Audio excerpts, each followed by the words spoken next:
Health physics research scientists at Hanford laboratories studied the effects of radiation on animals, hoping it would help them to better understand how radiation affected human beings. Strontium-90, a byproduct of nuclear fission reactions, is chemically similar to calcium. Gary Petersen recounts a time when Hanford tested to see if this potential cancer cause could penetrate the thick skin of alligators to get into their bones. Hanford Laboratories was started in the early days of Hanford. This is one of the fascinating aspects of Hanford that is probably the most unsung of all of our stories. When they first put in the reactors, and there were 9 reactors, all on the Columbia River, and the last one on the downstream side was called F reactor. And so they wanted to know the effects of the reactors on the aquatic life in the river.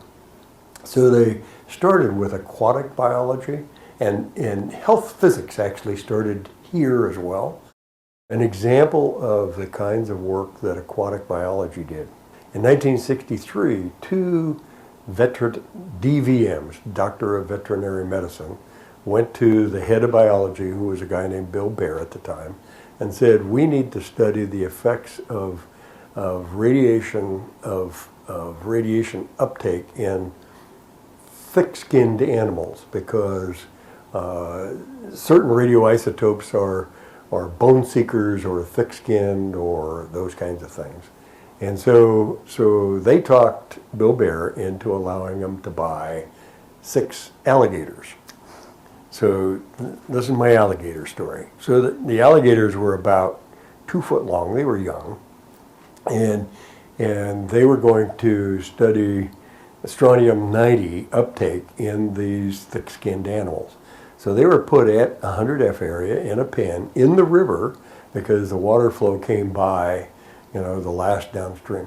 And so they started studying these animals to see if any of the radionuclides would go into the skin and the bone.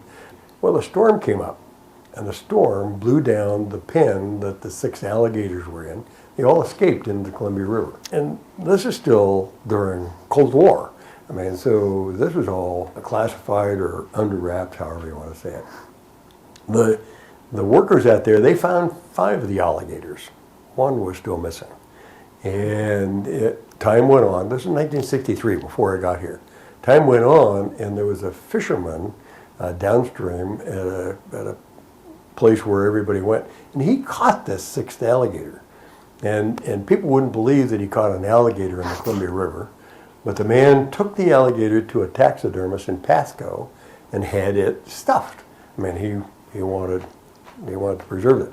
Well, a technician from 100F was walking by the taxidermist shop, saw this alligator in the window, knew what it was. He ran in, grabbed the alligator, and took off. I got here in 65, and in late 1965, my boss, a man named George Dalen, called me into his office one day, and he says, Gary, it's time we gave Aaron his alligator back. I said, what are you talking about? So George reached down, and here's this stuffed alligator, about like so. And he says, well, Aaron caught this over at a place called Ringgold, downstream of F reactor.